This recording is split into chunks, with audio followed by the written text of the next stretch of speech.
Well, folks, here we go. I believe we've started on the topics here today. Had some pretty wonderful events take place. There they were in Alaska. I have every reason to believe that they had a pretty good program and that something will actually come from this, and that much has been discussed. Nobody knows the details yet. Everybody's still up in their guessing phases, but hopefully we'll have something that comes pretty soon on this topic, and we have plenty more to go through. But I listened to the little 12-minute blurb, and the most alarming, I don't want to say alarming, to me, I suppose it's alarming because, first of all, Trump doesn't do that very often. And what Trump has done is he has played a diplomat. He has played a diplomatic role. What he did was he allowed Putin to speak first. And frankly, that's a big step for a guy like Trump. What I meant to do before the show, and I never did, was go back and review whether or not he allows anybody else in America to speak first. You know, it would be typical in another place, but usually the host will speak first and introduce someone. But in this one, Putin spoke first. And what did Putin speak about? What did he talk about? He jumped. I have the transcript here somewhere. Let me tell you what it says, and I will tell you what this transcript is putting on about us. And let's go to where we are on this. Hold on one second while I pull it up, and we can see, because I'm telling you, the optics of the press conference and the significance of Trump's restraint, especially in allowing Putin to go first, could have been one of the smartest political steps of the old Trumpster's career. And we'll talk about, today, because remember, Russophobia is still an enormously popular thing in the West. You're supposed to be popular. I'm telling you, I live in a city called Northport, and I've told you this before on this program. And in Northport, there are all kinds of Russian and Ukrainian speakers. They're everywhere. So you go to the Ukrainian, I don't know, Stolova. You go to the international flavor. Well, international flavor. That's me. To the international market. You go to some of those stores and to buy international foods, and everybody there speaks Russian. There are tons of them, and they all speak Russian, and everybody knows they speak Russian, and they don't like to speak Russian sometimes, especially if they're in Ukrainian. And so the fun thing to do is to pretend that you don't speak Russian, or to make a point of showing that you won't speak Russian. So a Ukrainian comes to the United States, speaks fluent Russian in a community where everybody speaks Russian, and they won't speak Russian. They speak Ukrainian. And I've already told you about the girl, little young 17, 18-year-old girl who knows nothing about any of this history anyway. She don't know anything about it. And she, or very little, she's just, I don't know, emotionalizing the entire content. You're supposed to hate all Russians and hate even the Russian language because you have a conflict in your state. That is cancel culture at its best, alive and well in America. And so you're supposed to cancel generations, 1,000 years of Russia. Why? Because of a single dispute. Well, what does that do to Egypt? What does that do to the pharaoh? Should Egypt be canceled because they had a bad pharaoh? Should Rome be canceled because they, took over Germania back in I don't know when, should the Austria-Hungarian empire be demonized forever. This too will pass. I mean, we all know this, but it's it's still the foolishness of the world. And Trump recognizing that, I think, is worthy of some sort of note that he did allow Putin to speak first. But think about this. I mean, this happened to me in Istanbul yesterday. Yesterday in Istanbul, I'm in an elevator, and I'm it's one of those keyed elevators where the floor doesn't work unless you have a key for that floor. And a couple got on that were speaking. It seemed to be Russian, but apparently it was Ukrainian, because when I said something to them in Russian, because they were standing closer to the point where you have to mark your key, I said something to them in Russian about the key. I have to touch that with the key. And then they answered me in English. And so I said something again in Russian, and they said, "We won't speak Russian." What kind of nonsense is that? You are clearly not speaking Turkish. And I suppose if you're in Istanbul, you should be speaking Turkish. I don't speak Turkish. Their English was terrible. And I didn't, couldn't understand what they were saying. And, and they speak Russian. I don't speak Ukrainian, but oh no, you're better. I had to push the button and use the keypad myself, because God forbid they get offended by an American speaking Russian. God knows if they had any idea, that I wasn't Russian either. I just thought it would be better to attempt to speak Russian with people who speak Russian. It's how foolish. What kind of world have we come to, where this is what passes for decency in the world? It doesn't, not in my book anyway. And I read also there was a Reddit, or I don't use Reddit, but so where did I get it? I don't remember. It could have been on a YouTube part. There was a couple, Russian couple, living in Lithuania. So I'm getting ready to go through Lithuania to go somewhere, and I wanted to check and see, the whether, and I know that they do, their former Soviet republic. They certainly speak Russian, or there's going to be plenty of people who do speak Russian. But I saw something that said it was a couple living in Lithuania, Russians, that don't want to use the Russian language because they don't want to offend anybody. I don't know. I'm tired of this. I'm tired of this whole nonsensical debacle, and whether or not we should be uh, demonizing an entire culture because of a Western initiated horror story in a former Soviet republic, Ukraine. And they're not alone. We're doing it in others as well.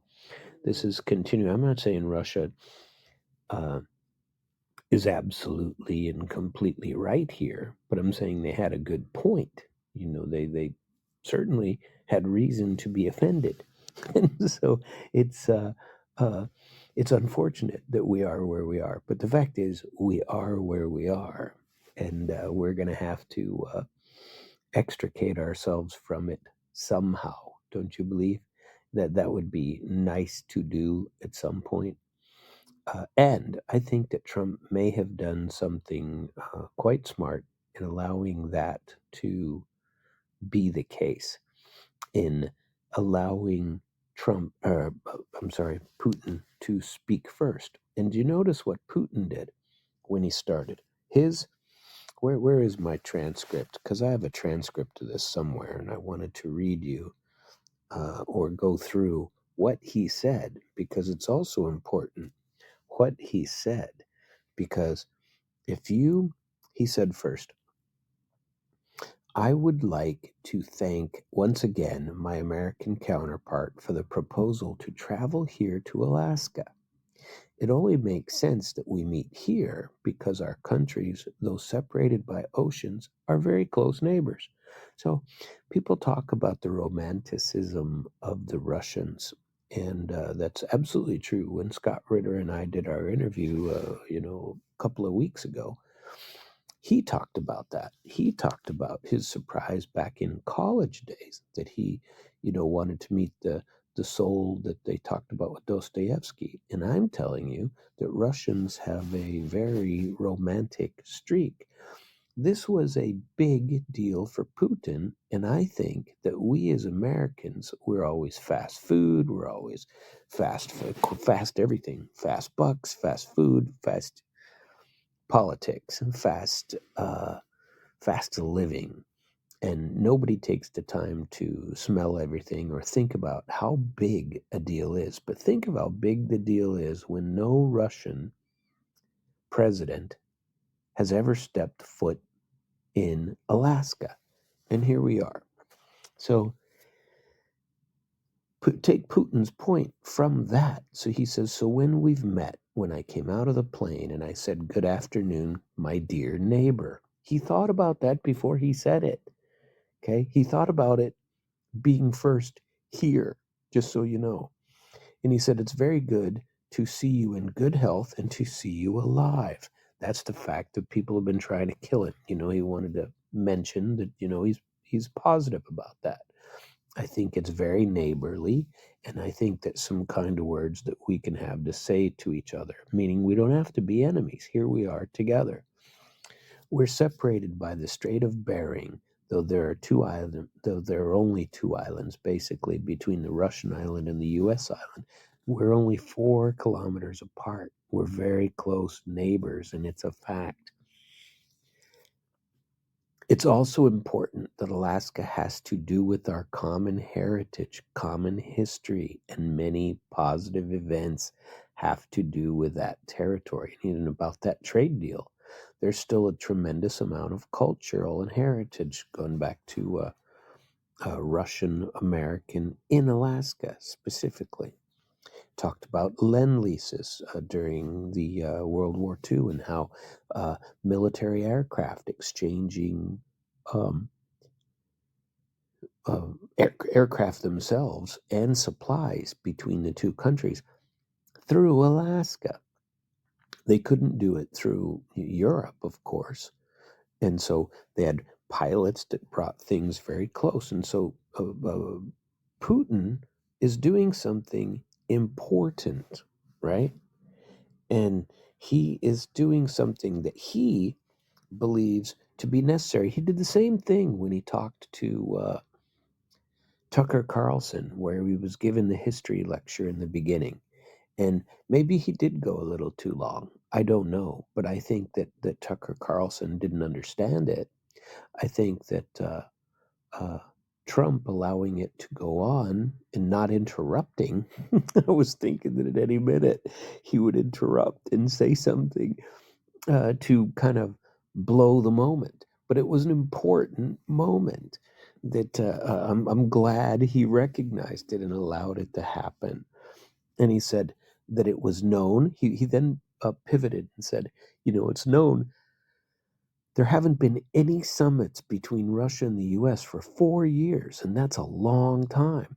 It's hard for bilateral relations. Let's be frank. They have fallen to the lowest point since the Cold War, and it's not benefiting our countries or the world as a whole. Those are important statements, and it needs to be heard.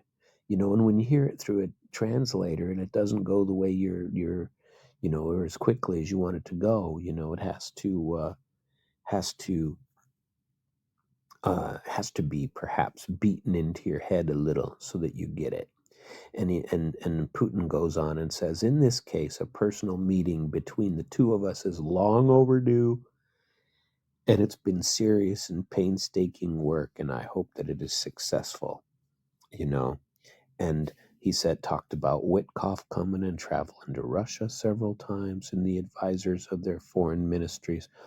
that they're striving to speak personally to help facilitate a resolution of the Ukrainian conflict. And Ukraine has to do with fundamental threats to Russian security, right? And he wants to keep talking about that. And we have always considered the Ukrainian nation as a brother. He said it multiple times. However, it may sound, as strange as it seems, we have the same roots, and what is happening is a terrible wound for us. And so, therefore, we're sincerely interested in making sure this done. I agree with President Trump, as he said, that the security of Ukraine should be ensured as well, and we're prepared to work toward that. And then they talked about, trying to get these things back together, and to try to keep Kiev and the European Union from throwing a monkey into the works, a monkey wrench into the system. And so there's a lot writing on this is basically what he's saying, but he doesn't, and he says, I hope that we succeed. And he wanted to thank President Trump for the work, and I think they did a good job. This is a very high level thing. So when Trump's saying he wants to get us back on track, let's get back on track, basically. And he says, I think that overall, Trump and I have built a good business life and trustworthy contact, and have every reason to believe that coming down this path, we can come to an end of the conflict. And then Trump comes in. And so Putin only spoke for not quite 9 minutes, and the entire thing was done in 12 minutes or 13. So Trump didn't speak very long at all. And he let it go. Now, there's been plenty of analysis on it that I haven't. It's interesting to see what they claim. From, because I wanted to put see the special report that we have discussions on Lavrov as well, and that he says. Remember, and Lavrov before the summit was discussing about this, and Trump gave it a percentage of failure of 25%. Remember that? And he said that they're hoping that this is something that can be resolved, right? It's and so he was far more positive, and Lavrov is a pretty good foreign minister, and he's been doing it for a very, very long time. And so I'm hopeful that something comes of this. I really am, and there is so much to discuss and to talk about on this end that when you get to it, let's talk about this summit. It was a pretty big day. Kirill Dmitriev was in Alaska. Lavrov was in Alaska. Some people are saying that he was wearing a USSR sweatshirt that he had, and Putin, and there are photos of Peskov, who's going to be traveling with Putin. And they went to a dinner in Alaska. The Russian delegation arrived, and the first meeting was a one-on-one between Trump and Putin. And so, we wanted to know what all that had, what they had put out. It was, I don't know, they were 15, 20 minutes away. And they were still, nobody knew what was going to happen. Nobody knew. And so we don't know what the delegation's first initials were, but they had top military, top economic, top Secretary of State activities. Everybody was there. So they, interesting that Kellogg was not there. That guy's a waste anyway, because all he's going to want to do is, I shouldn't say that. but we know what he's going to say. Give back everything. This has got to be taken care of. This Ukrainian uh, farce has got to be ended. You know, it's they I think they've pretty well said that we need to talk about the root causes, and they're still talking about root causes, and they're still talking about engaging in trade. Maybe this can happen, and so that this first meeting, and hopefully, what happened is that now Putin and company can go home, and Trump and company can get to work, forcing something upon Ukraine and upon Europe. I think what that needs to happen. I mean, the U.S. delegation, everybody was there. Trump was there. Vance was there. Rubio was there. Besant was there. Witkoff was there, right? And geez, they had the same thing with from the Russian side. Heads of all the largest parts were there. So, Lavrov talked to the media. Lavrov said they've been pretty clear in their position, and they said the same thing that they've always said, right? Um, Trump said to Fox News that 25% chance of that it will fail, right? That means a 75% that it's that something positive will happen, right? Let's hope that that's the case. We're there's there's plenty there's plenty of good that could possibly come to this, and you know oh, there was a part of the speech that Putin gave when he said, Trump has said repeatedly that if he was in office, this war wouldn't have happened. And so here is the Russian president buttering up the old Trumpster. I mean, that was pretty smart too, wasn't it? He gets to come out and say, I think that if Trump was president, this war wouldn't have started either. I think he would have done something to make sure that it didn't. And so I think that was a very good, a helpful thing to say. And that I think it may bear some fruit. And by the way, I'm doing this show. It's actually very, very late on Friday night in Florida time. But I'm betting that I'll probably have to use this show and my first impressions of the summit in Alaska as my show for Sunday night, because I will be traveling and there's some big things going on. I'm hopeful to do an expose on something with RT. I have my requests out. They haven't been finalized yet, but that's what I'm trying to do, either in Russian or in English when I get to Moscow. But I want to discuss that, and see what we can get to. But in the meantime, I think that maybe I will have to use this as my show for Sunday night, although I'm live streaming it right now on my internationalflavor.com website or web stream. I am currently live, and so you can call in. There's a button you click if you go to my internationalflavor.com website. You can click on the button, and it's just like a call in, right? So we so far nobody knows anything about what's going to happen in these meetings and what they have come up with, and I haven't seen anything after the fact either. I saw exactly what I thought we would see, which was some deep strikes inside of Russian territory by Ukraine, some more incursions, some more losses on the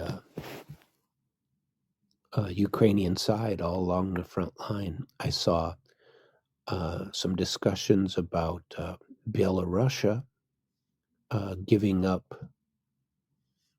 some some political prisoners that Trump had a discussion with Lukashenko as well recently, or his counterparts did. And so they're all trying to get this. It's the Ukrainian military is collapsing all along the front.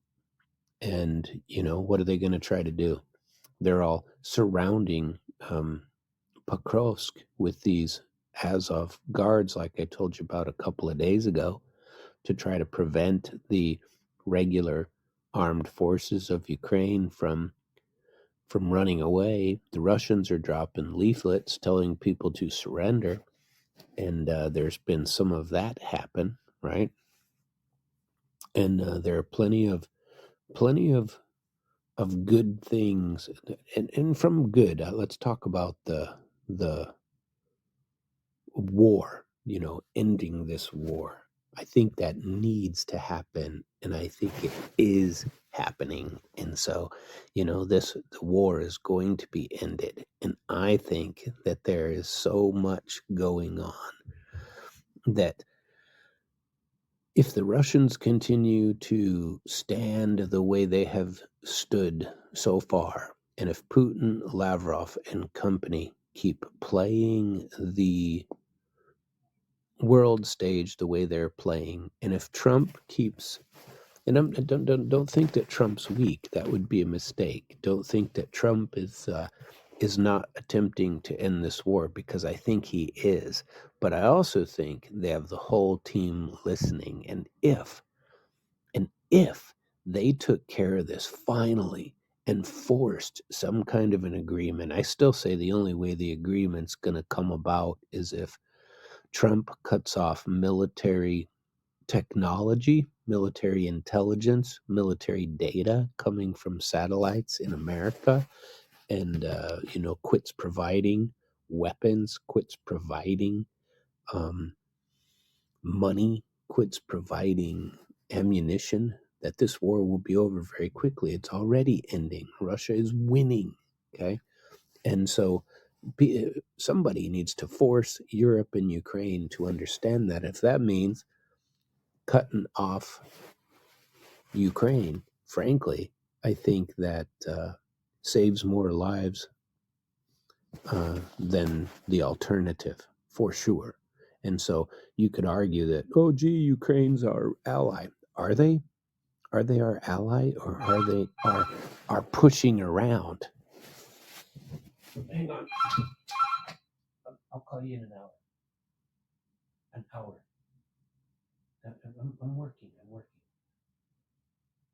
Okay. Very sorry about that. I had a phone call right in the middle, and I had to put it off for an hour while I finish this up. And so that's what I'm going to do. But think about this. There's a tendency in the U.S. to think that all we do is always correct, and that we are the ones who are right all the time. And we are not always that case. And I watched Trump in that press conference let Putin speak first. Let Putin be the romantic. Let Putin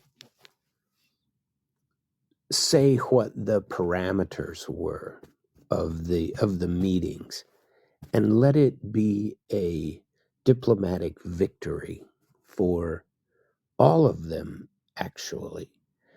And we have a comment from Lady Marilyn that says that we know who's running the show. I think that I think that's probably I don't want to say accurate, but I want to say that I appreciate that point of view, because if I don't want to say that Putin's running the show, but the fact is Russia is winning.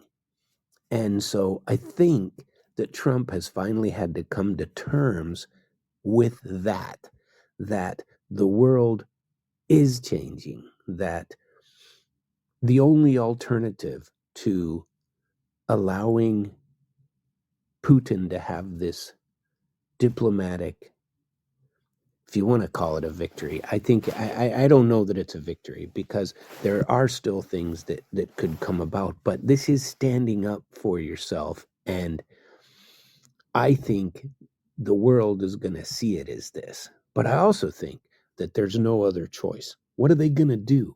What are we going to do? We're going to say, oh, gee, let's keep, according to the numbers that Trump gave out today, the numbers Trump gave out today, that if we agree to something, and I believe he's going to try to force the issue on Europe and on Ukraine, whatever the issue is, because they didn't come out with exactly what they're going to offer. But he said we're losing five to 6,000 soldiers a week in this war, and those numbers are probably accurate or low.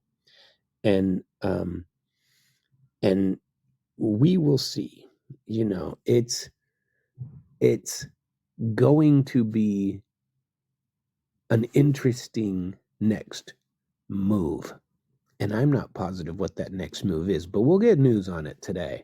I imagine by the time my plane touches down where I'm traveling, that there will be some news about what the response is. Although we already know that we already know that Europe are all crying about this anyway, and but they need to be told what to do.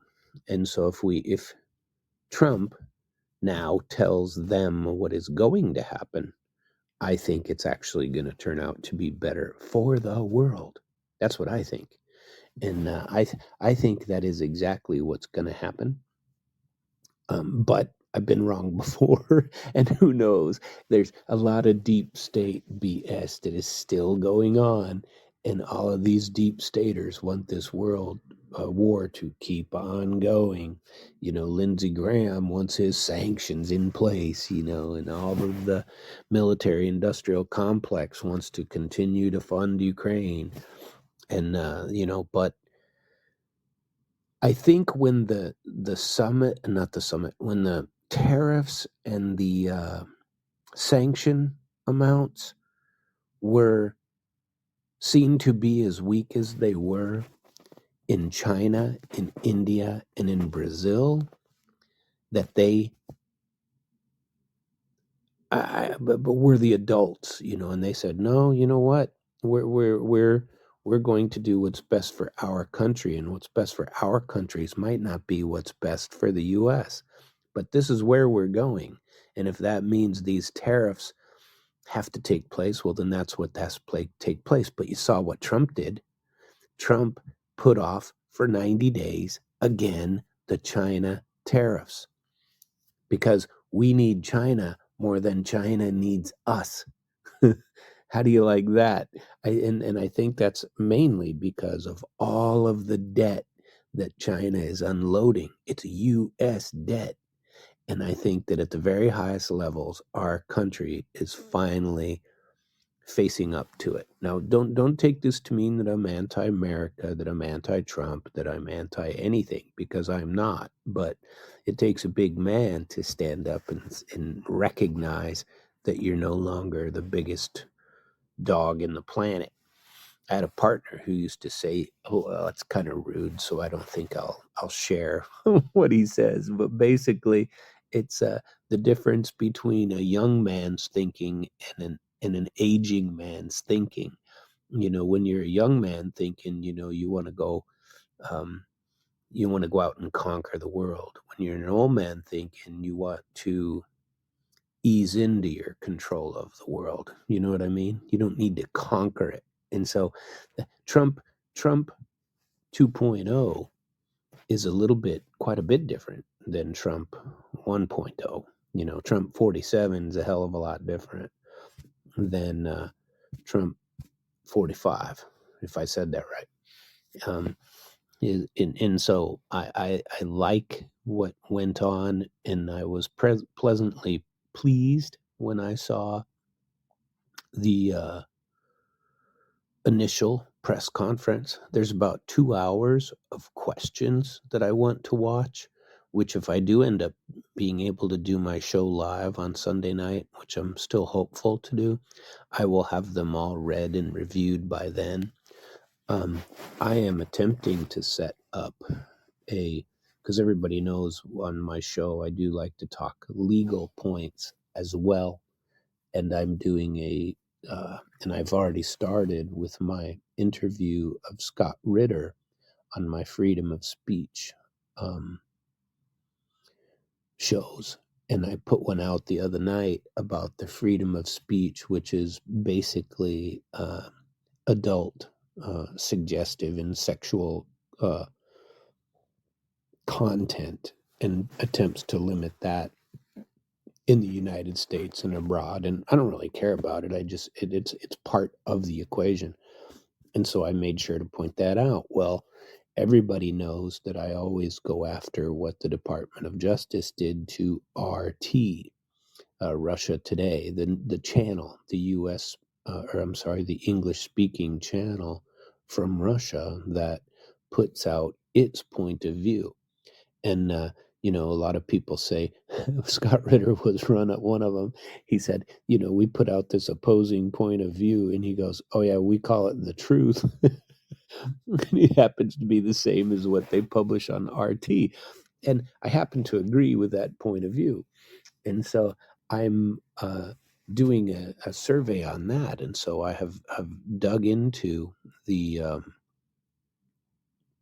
history of the DOJ actions against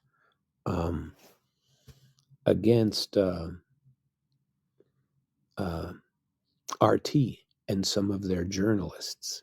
And I've gone pretty far into that, and I want to get deeper into it. What I'm hoping to do is when I get into Moscow is to find an RT English speaking and or Russian speaking, because I'd like to do it in both, and discuss these cases and explain why it's important from the point of view of the United States, how it's important as far as freedom of speech, and why it matters.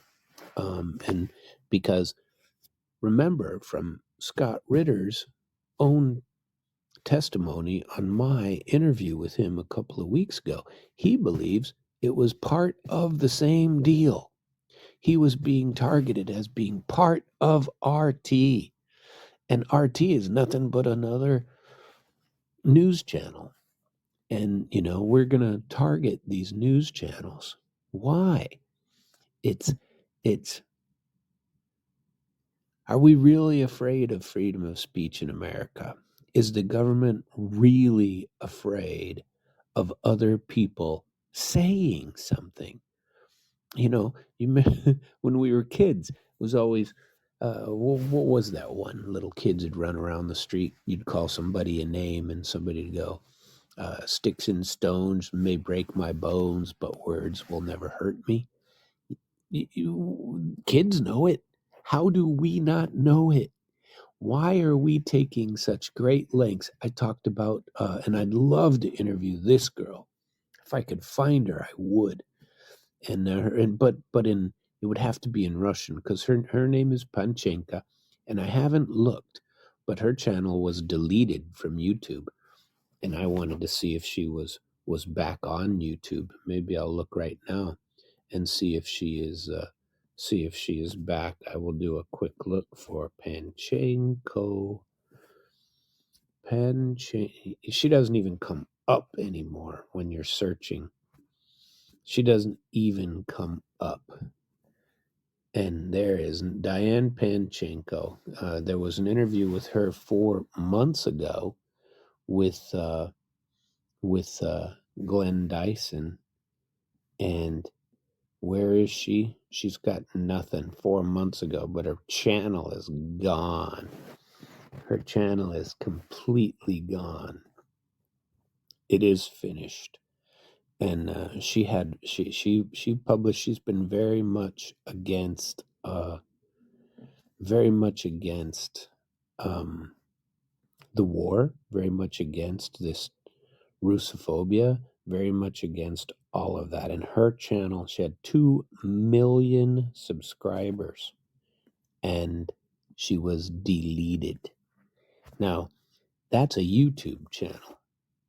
So clearly the government, well, maybe the government is attempting to enforce that, but all of these things weave together. in a horrible scenario where the world is supposed to be and is afraid of what? Of speech. We aren't allowed to talk anymore. We aren't allowed to discuss because we need, and we joked about it because it was so stupid years ago. Safe spaces, places where you wouldn't be afraid because somebody doesn't like you. What? It's called your home. Your safe space is your house. If you go out in public and you can't take the free speech that's out there, well, perhaps you should stay in. Nobody's going to attack you. And if they do attack you verbally, that's what we're supposed to do. We're supposed to keep things verbal. And you don't go up to people and call them names and expect no consequences. You don't go up and go, well, you dumb mofo, or whatever you want to call them, some bad name. You don't want to do that. That's a bad plan because you could run into the wrong person and that person could kick your rear end and send you to the hospital. I'm not saying that's right because it's not, but the words you shouldn't be afraid of. But if you go up picking a fight with the biggest bully in town, you're probably making a mistake. Okay. But that doesn't mean that it's still not just words. I've had my butt kicked before by people I've said my point of view, and they didn't appreciate it or didn't accept it and wanted to go another way. That way was, let's put Sam in the hospital. No, I've never been put in the hospital for that, but I have had my butt handed to me, but pretty rarely. It has happened though. But we're supposed to be able to have public discourse, public discussion in an attempt to resolve issues. Why can that not go on now? Why is Russophobia a thing? I mean, seriously, why, if I want to go into a Ukrainian shop and spend my money there and purchase things that I like to eat that happen to be ethnically pleasing from the Slavic side of the world, whether they're made by Ukrainians or made by Russians, I don't give a rip. I just want the good food because I like it. And if we happen to speak in Russian while we're in there, what difference does it make? Everybody speaks Russian and they know it. But you run into it. I think the more people recognize and the more people put it down, they go, well, this is nonsensical. Maybe this should be a something that we are much more likely to uh, accept. This Russophobia needs to go away. If I could defeat that in even a small way, I tell you what, if people are listening just to that, that would be beautiful. So I tell you what, there's been there's plenty of discussion to go around about this, and I think that uh, I don't know. I'm losing my train of thought here, and I hope to be able to use this show, and so I'm gonna uh, go back on to my train of thought from previously, and talk about the effect on what will happen when the EU comes back and say if they ever want to get rid of these Russophobic things, we may have to go back to Tulsi Gabbard and speaking about the Russia Gate and the documents they're investigating and everything that is going on. And by the way, I am not for that. for any other purpose except to get back to normalcy of some sort. You know, Putin was never trying to steal the US elections or even to affect them other than, let's say, put out the Russian point of view. What does the US do everywhere where we've had Voice of America and Voice of Europe or whatever it was called? That these US funded propaganda tanks have been out there to influence the world to do what? Think like Americans. Think like American democracy. Influence what goes on in Ukraine. Who did that? U.S. Agency for International Development, U.S. U.S. news organizations or U.S. sponsored news organizations have been affecting freedom of speech or using their form of speech, which are sanctioned by the Ukrainian government and put to the top of the list, while people who have a dissenting view, Penchenka, Diane, getting kicked off of a platform. And so who's killing freedom of speech in America? What is going on with that? Maybe we have to go into Russiagate further, but only for that purpose. Only because we don't want it to happen again. I don't like one regime, I suppose you'd call it, one administration coming in and destroying everything that the administration before it did, as if everything needs to be replaced. That's been a problem, of an increasing nature forever. When you come in and on day one you sign 250 new executive orders destroying the administration before you, and then saying to everybody, well, we just got to destroy those a-holes before us. Trump did it to Obama. Obama did it to Bush. Bush did it to Clinton. And it's only been increasing as we go. Biden did it to Trump. Trump did it to Biden. Somebody else is going to do it to Trump, unless it's, somebody like Rubio or J.D. Vance or something like that, which I suppose it could be. They should have the blessing of being next, don't you think? But it's all the same concept. It's all the same cancellation of something you don't like, all because you disagree with its politics.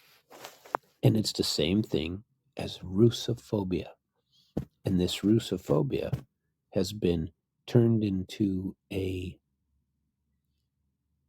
education point in Ukraine. They've changed all their textbooks to say that Russia was the bad guys in World War II even, and that Bandera was a hero, a guy who was a Nazi and was killing Polish, right?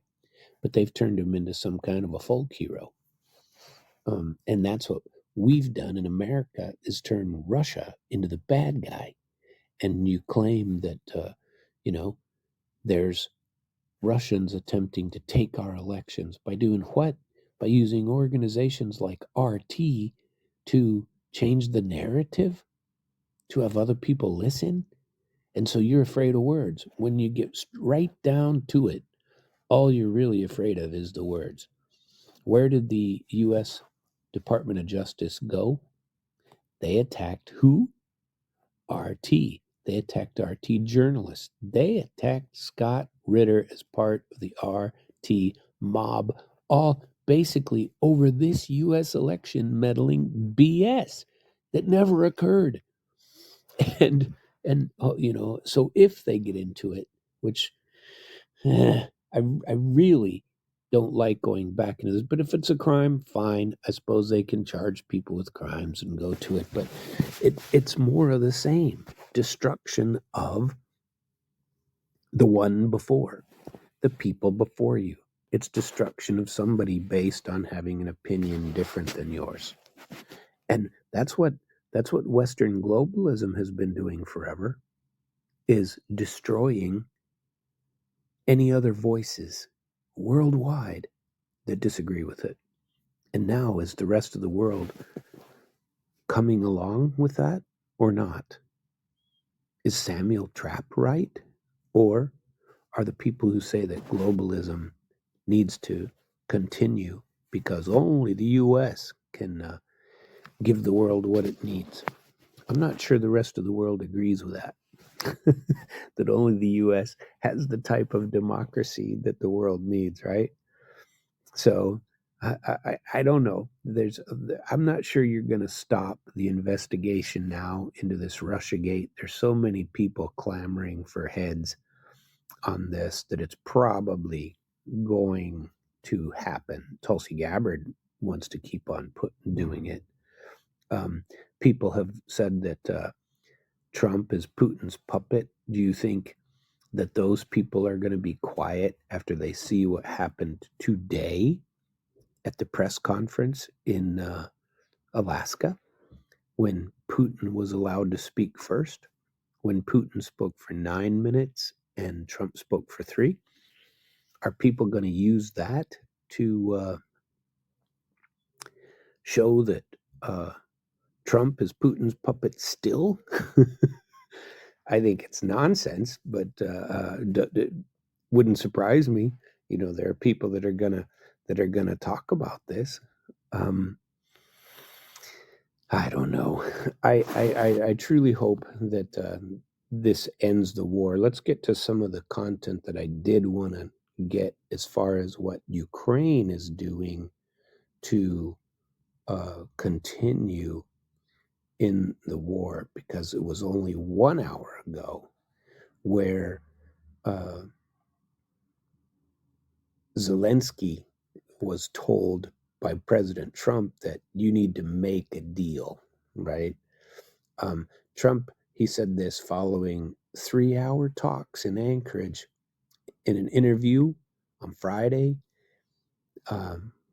Trump said it was a very warm meeting and that the sides were pretty close in resolving the conflict, right?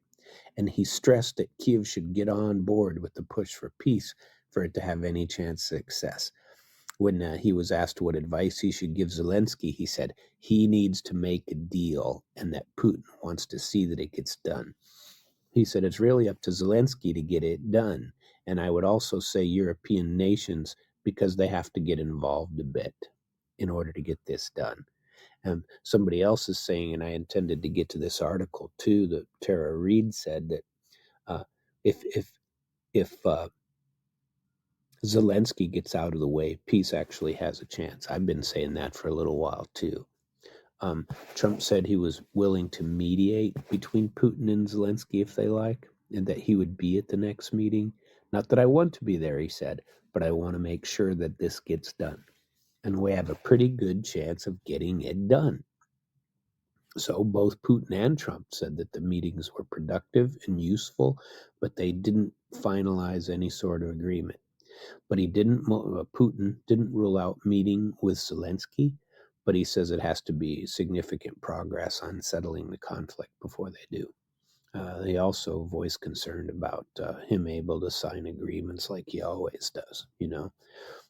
He always talks about that point. But let's get to this Tara Reid article, because this came out too, where she said, let's see. This is a nice article, but it's a little on the long side. So I might paraphrase some of it to you, but I'm gonna get it to you. Let's see. In 1860s, but it's well written. You know, in 1867, Russian Empire sold Alaska to the U.S. for $7.2 million. Perhaps, you know, the golden age is returning, basically. Let's see. Well, There was talk in the article about getting rid of the anti-corruption team. Trump has plenty of reasons for wanting this negotiations to be a success. He's really taken a little bit of heat for this not being his war and him staying in it. And like Senator Graham, so Graham goes up and down in the picture, as I've been talking about for a month now. Graham controls and then Graham backs off and then he controls some more and then he backs off. But I think Trump is trying to undo lies about the war and about domestic policy and how now all of us see it as a lie and what has happened. Even if you go back to COVID, right? And that's what the article talks about as well. But I think more than anything is that and I've shared this article with you the other day, is two things. One, Trump recognizes that BRICS is up and coming and getting stronger, especially with Russia and the rest of them overcoming these sanctions and his alleged tariffs. And two, he wants this war over and he can't have it be his war. If he can get rid of this war, maybe he gets his Nobel Peace Prize, right? But the answer, according to this author that wrote the article, is Zelensky. If we can get rid of Zelensky, this war would be over. Zelensky is less than inconsequential to, here's the statement itself. Zelensky is less than inconsequential to the future of global politics. He is a liability. The end of this proxy war between US, NATO, and Russia will be decided between Trump and Putin, right? And I happen to agree with that. There will be posturing, economic deals and trades made, maybe something, a joint about space, maybe lifting sanctions and getting rid of this Russophobia that has been fueled by Obama and Biden and disinformation and stealing elections and all that. Hell, maybe we'll sell Alaska back to Russia, huh? No, that'll never happen. No chance of it. But maybe you could give them the territory in exchange for Ukraine. U.S. gets Ukraine, Russia gets Alaska. Wouldn't that be hilarious? We could end the war then. Russia would take it back and say, "Well, we get the Arctic. Now get your crap and go. Get out of the Arctic." That would be kind of comical, don't you think? I don't think that's going to happen. Just so you know, I was not being serious when I said that. So, one of the funny parts at the end of the little press conference that they were giving, or at the end of the joint statements anyway, is Putin in English said, "Next time meet with us in Moscow," but Trump didn't commit. Now that was a little weird. I thought they had already agreed that that there would be a meeting next time in Russia. Maybe he bails on that. I don't know.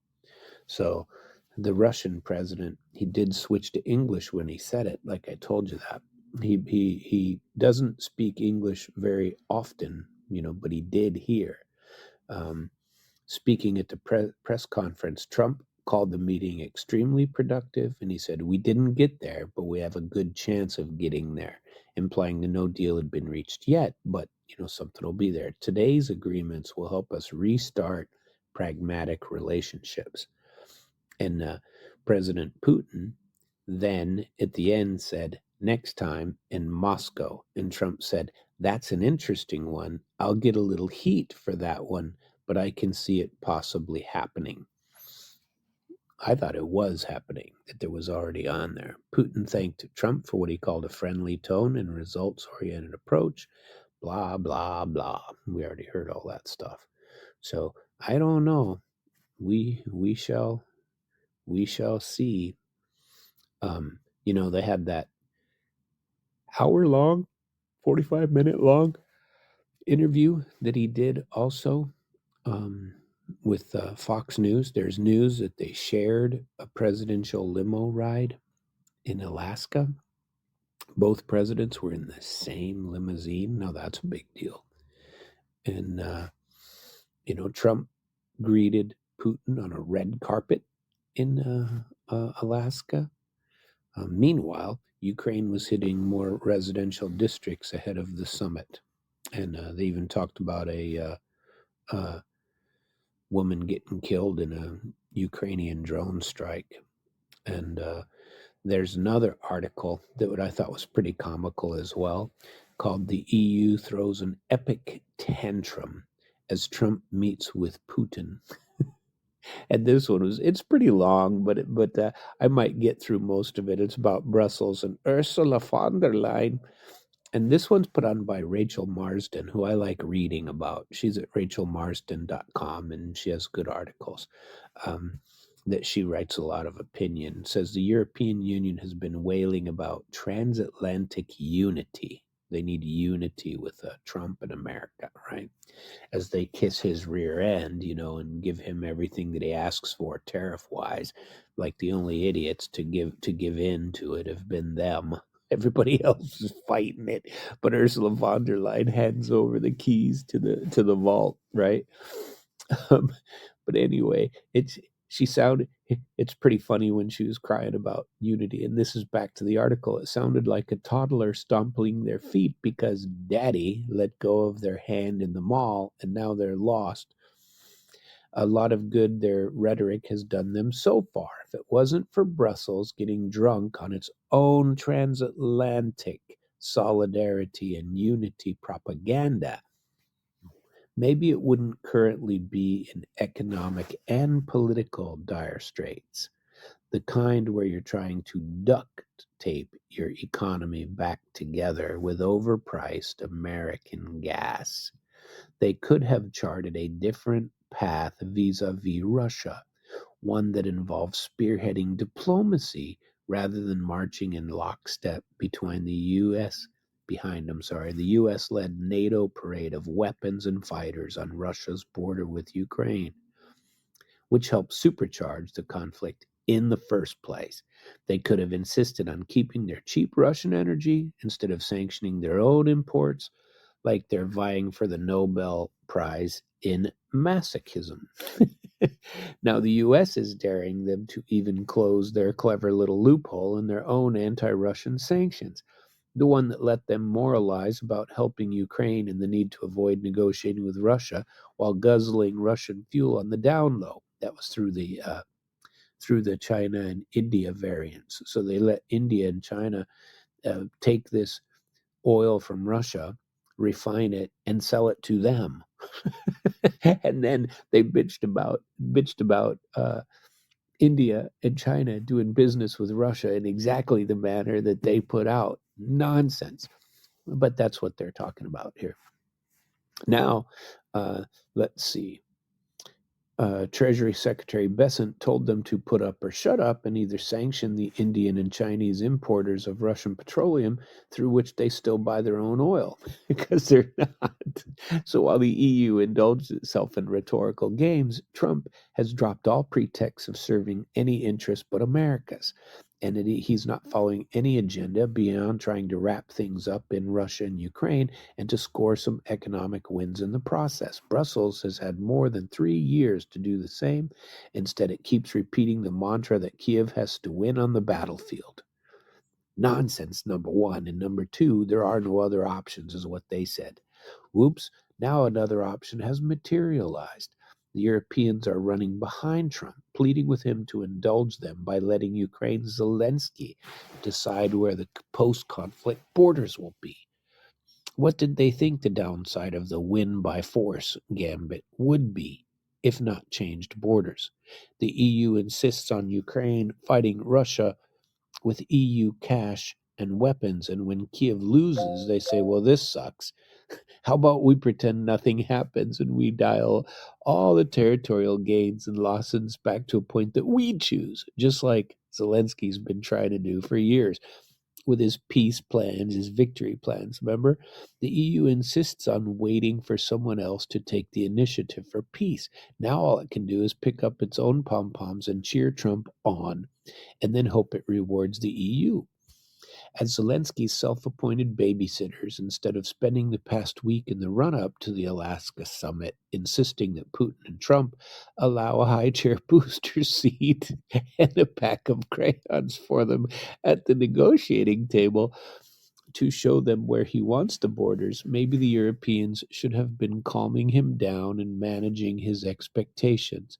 He sounded like he was treating his phone like a toy, calling up everyone in the contacts under EU, Estonia, Denmark, maybe a few pizza places. The EU has tried to gaslight Trump with the same rhetoric that it constantly fire hoses onto European citizens about peace in Ukraine being a dangerous gateway drug for Russia to invade Western Europe. Nonsense, by the way. A convenient marketing pitch to justify boosting the weapons industry to the detriment of domestic priority. Not even Warhawk's Senator Lindsey Graham is saying that now, saying that Russia is not going to Kiev, let alone the EU. Finally, somebody, and that guy's had his head up his own butt for so long, he can't help but wonder. I mean, it's so obviously war hawking and warmongering and money grubbing. Lindsey Graham, that's it. That's what he does. That's his life. Any war, anywhere, he doesn't care. If there were wars in South Carolina, he'd be all ready to go. As long as he was getting paid for it. European leaders treated Wednesday's video call with Trump like a win, perhaps because he didn't explicitly tell them off for once. But they really have no idea what he'll discuss with Putin, nor do they have any leverage over any eventual U.S.-Russia deal. They don't know whether Trump is placating them because he doesn't need a bunch of hysterical circus clowns in the mix. So how could the EU spin this to avoid looking irrelevant? Today, Europe, the US, and NATO have strengthened the common ground for Ukraine. We will remain in close coordination. Nobody wants peace more than us. A just and lasting peace, said unelected EU Commission President Ursula von der Leyen. Yeah, that sounds desperate for peace, all right, which must be why the EU is building weapon factories at a breakneck pace, according to the Financial Times. Nothing says we're committed to ending the war like tripling down on weapons. What are you going to do with all those weapons if peace breaks out? Toss them in the landfill and hope the taxpayers forget about the boondoggle like you did with the hundreds of millions of unused COVID jabs? Brussels talks like a co-architect of global policy, but in practice it's more like a subcontractor who has to implement someone else's blueprint. The Alaska Summit exclusion exposes how little agency it has in resolving conflict, that it has been funding and fueling so much for feminist foreign policy. The EU is behaving like a geopolitical trad wife. Whatever happens between Trump and Putin, the EU has already vowed to adopt Ukraine's problems as its own while crossing its fingers that Trump might pitch in with any sort of assistance he could give, military or otherwise. Why would Trump want a piece of that when Brussels has already welcomed it being dumped in its lap? Why settle for normalization with Russia, business, trade, and peace when you can have endless soap opera reruns instead? I really liked that article. That's why I shared it with you. And Rachel Marston, that's a hell of an article, and I like it. I did take a tiny bit of poetic license and throw in my own little twists in there from time to time, but 90+% of it was hers. And I always like how she tears up on Ursula von der Leyen. And who's the other one? 360 Verbach, who, thinks that a 180 is a 360. Good stuff. Maynard, I tell you what, these are, as my friend JR says, very interesting times indeed. Very interesting. I want to see if I can see Lavrov's USSR sweater. I didn't see it in the picture, but allegedly he was wearing a sweater that showed, where is it? Come on. Reporters in a hockey arena. The summit is taking place during the high tourist season in Alaska, right, summer. And hotels in Anchorage turned out to be fully booked. To accommodate Russian journalists, local authorities had to set up makeshift camps at a sports stadium. So, where is this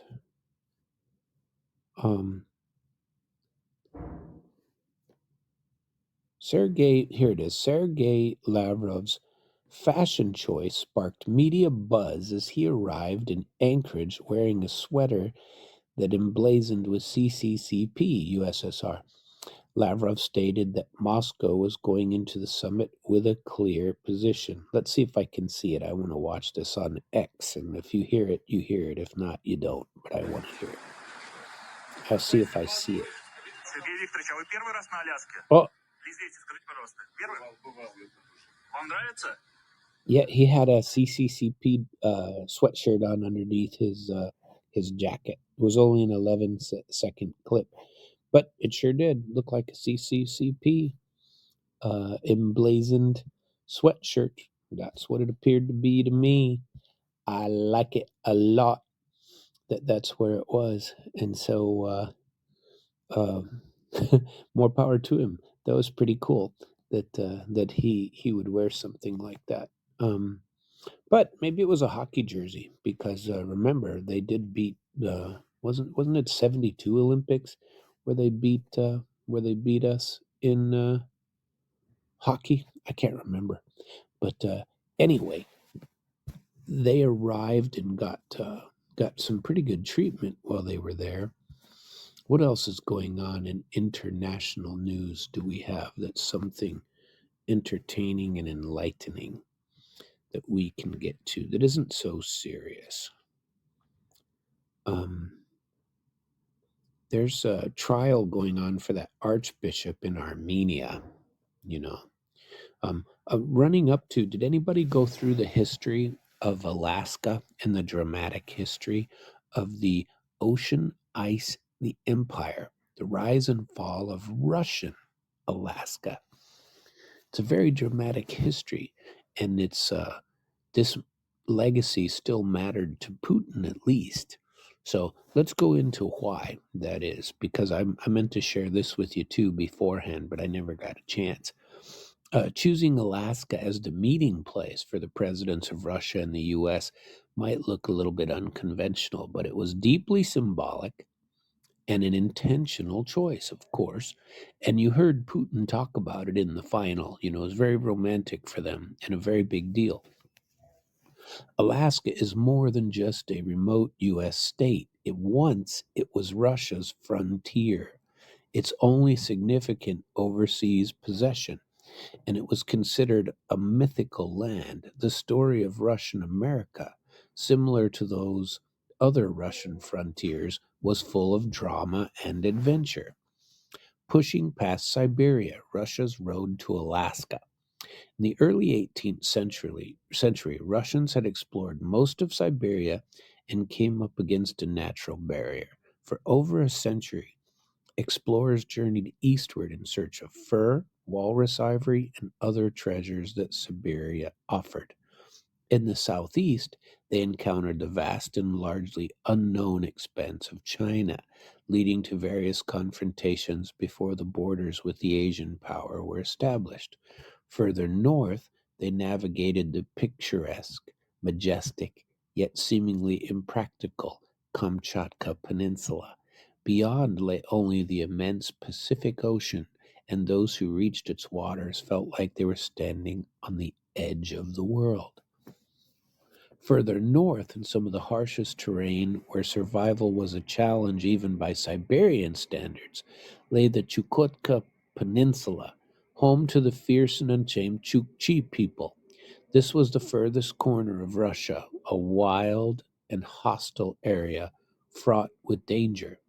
While developing, Chukotka proved to be a challenge. The explorers had a pretty good idea about its contours. In the mid-17th century, while searching for fur, Explorer Semyon Dezhnev navigated around Chukotka and reported a strait to the east.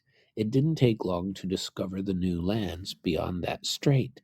In Siberia, rumors circulated about Russians who had been swept by storms onto the American continent where they settled.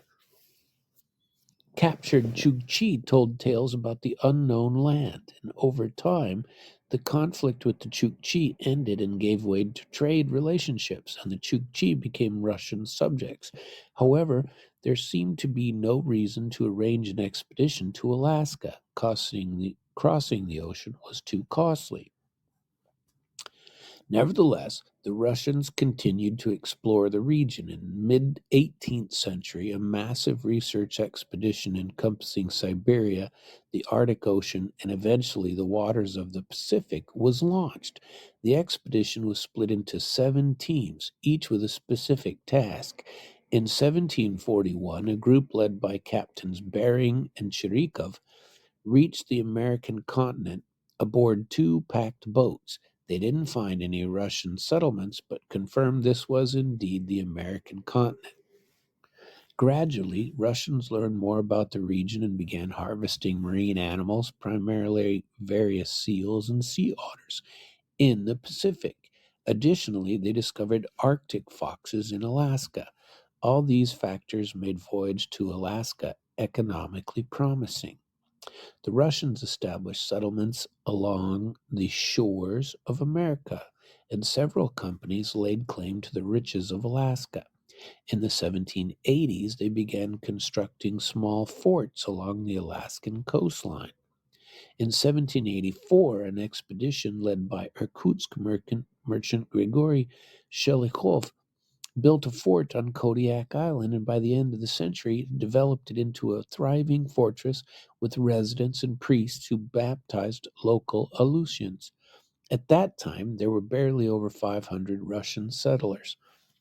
Empress Catherine the Great sent additional settlers, laborers, officials, and clergy. Competition among fur traders culminated in the formation of the Russian American Company in 1797, which pushed its rivals out of the market. Shelikov died a wealthy man, and his heirs transformed the Russian American Company into a local monopoly. The Russian Empire granted it many privileges.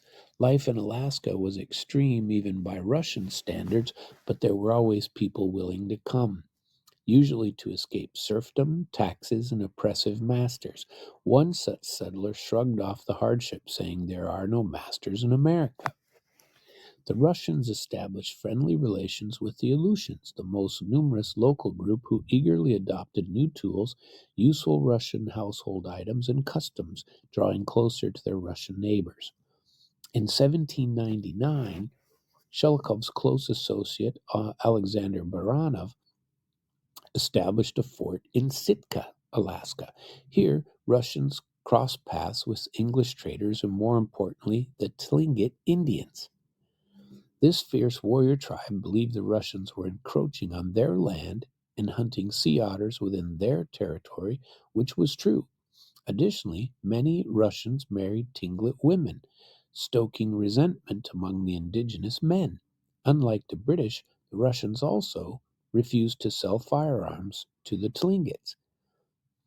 Confrontation became inevitable. Everyone wanted sea otters, and everyday challenges heightened tensions.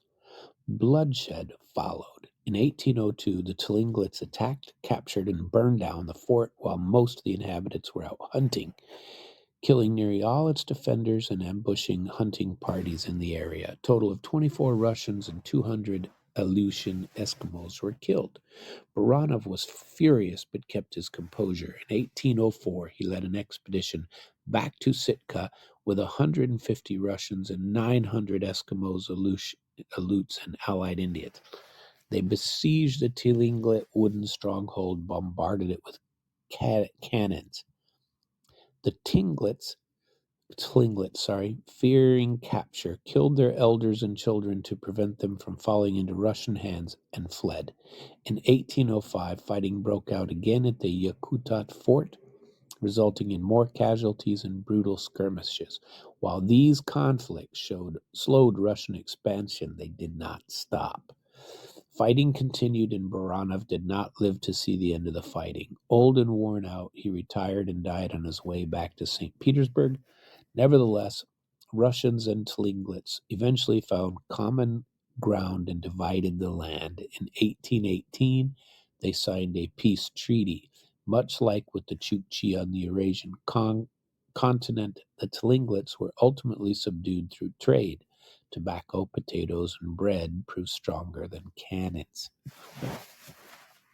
The Russians continued their journey along the shores of America, and for a time there were even Russian settlements in California. Fort Ross.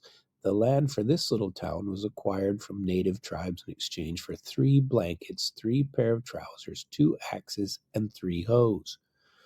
The Russians were drawn to California by practical consideration. Alaska was too cold, so Fort Ross was established to supply food to the hunters.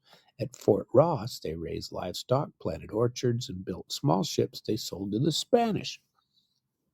Interestingly, alongside the Russians, several dozen Aleuts migrated from Alaska to California as well. Eventually, that colony dissolved, but has survived to this day as an open-air museum. Throughout this time, the Russians faced a major challenge. They were too few in America. Despite the colonization of Alaska and expedition to California, the Russian population in America did not exceed 1,000. Russia's far east was already considered remote. Even today, reaching Kamchatka or Chukotka from central Russia is difficult and expensive. This was especially true in the era of the Russian Empire, when the Trans-Siberian Railway and air travel didn't exist. Kamchatka and Chukotka at the far edges of the continent, meaning that to get to Alaska from central Russia, one had to travel what felt like the edge of the world, board a ship, and cross the ocean. There were also about as many Creoles, descendants of mixed marriages with Aleutian, Eskimo, and Native American women. Over time, their number grew. And by the mid-century, there were about 1,500 Creoles and 600 to 700 Russian settlers, but they were very small colonies. The fate of these settlements in America mirrored the story of the Viking colonies on the opposite side of the continent. For the Scandinavians, Greenland was a distant outpost, while Vinland, America, lay even further beyond. If the Russians had trouble exploring and developing Siberia due to its vastness, no wonder they didn't have enough people and resources when it came to Alaska. Russian priests eased the situation. Missionaries carried on active work. The decline and the $7.2 million sale. By the mid-19th century, Russia began questioning the necessity of having a colony in Alaska. Population of sea otters declined due to relentless hunting. Prices paid by Russian-American country to hunters were rising. For a while, the colony's budget was buoyed by an unconventional trade of harvesting ice for California. Russian rulers had several reasons to be concerned about Alaska. Its remote location, difficult to protect. It consumed resources. The return was minimal. The idea to sell the territory originated with Nikolai Muravyov-Amursky, Governor General of Eastern Siberia, a staunch Russian imperialist who made significant contribution to the development of Siberia and strengthening Russia's position in the Far East. Muravyov recognized a harsh reality. The United States and British had far easier access to Alaska, and selling it would be wiser than facing potential conflict without the means to defend itself. These considerations led to the negotiations with the U.S. government in 1867, and Emperor Alexander II sold Russian America for $7.2 million, a substantial sum for that era. The government of Russia rightly concluded that holding a territory where there were so few Russians and which lacked serious economic value made little sense. Moreover, Russia needed the money. The funds from Alaska went toward building the railway network in Russia.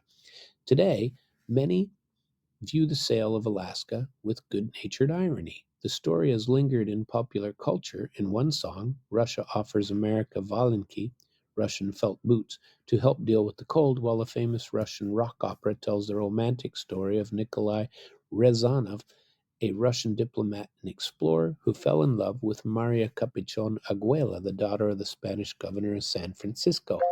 They became engaged, and Rezanov set off back to Russia, vowing to return, but fell ill and passed away on the journey.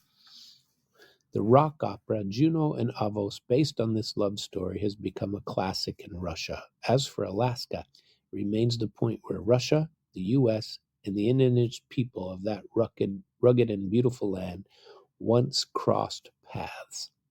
How do you like that story? I like that story, and I'm glad I was able to share it with you in its entirety. And I hope you enjoyed that brief walk down history lane about Russia. And I am still quite hopeful that our war interest, America's, in Ukraine comes to an end, hopefully as a result of this summit, which I encourage you all to pay attention to. Not sure what'll come of it, but if you listen to my show, I am continually on the air from Sunday through Thursday nights at 9 p.m. Central Standard Time. That's Chicago, to about 10:30, and I go an hour and a half. And on Sundays, I do a deep dive, but not this Sunday because I'm traveling and I am putting together pre-recorded segments like this one, because I will be traveling and I want to make sure that I have them. If I can go live, I will go live on Sunday, but I'm afraid that I might not be able to because I have a lot of things going on. I'm trying to set up my meetings in Russia when I get there, and hopefully I have some good things to report and some nice interviews to conduct. I'm very much interested, like I said, in the freedom of speech ones. That'll be critical for me. I like them and I want them to be quite successful. So I encourage you to go back and listen, if you get a chance, to the show I did about or with Scott Ritter that is out on both YouTube on my @SamuelTrapp channel, and it's also on my International Flavor from the from last Sunday night's deep dive. You can get back there and listen to the Scott Ritter interview, which has a lot to do with freedom of speech. And I've done several on RT and the attacks by the Department of Justice against RT. And I did one last week about the state of Missouri going after strip clubs and the content that goes along in there. And granted, that's a little bit, to some people, not as much of a freedom of speech thing or a censorship thing, but people have different ways of life. I don't know. It'd be, if you go back and listen to it, I think you may see that that it all gets tied in together. All these Russophobia things, I think it's very important that we get past this and go to a different frame of mind. Wouldn't it be nice to have a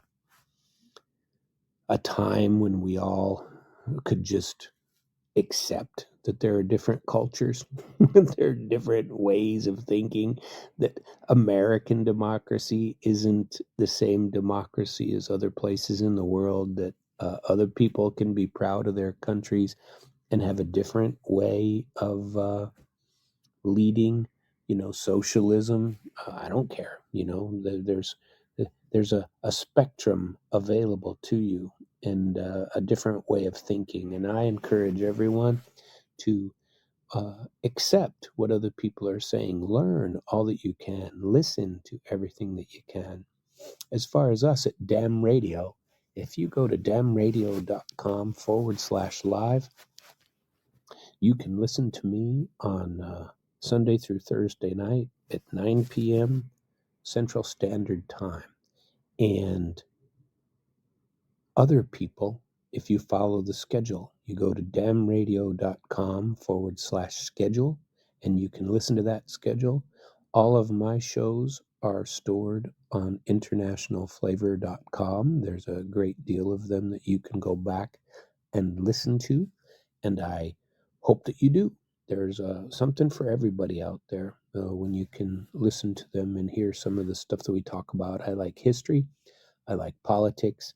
I like discussion on these topics. I like speaking about things that other people might not find time to hear all about. So I appreciate you all. I hope that you all join me all of the time. And thank you so very much, and have a very good evening. Goodbye.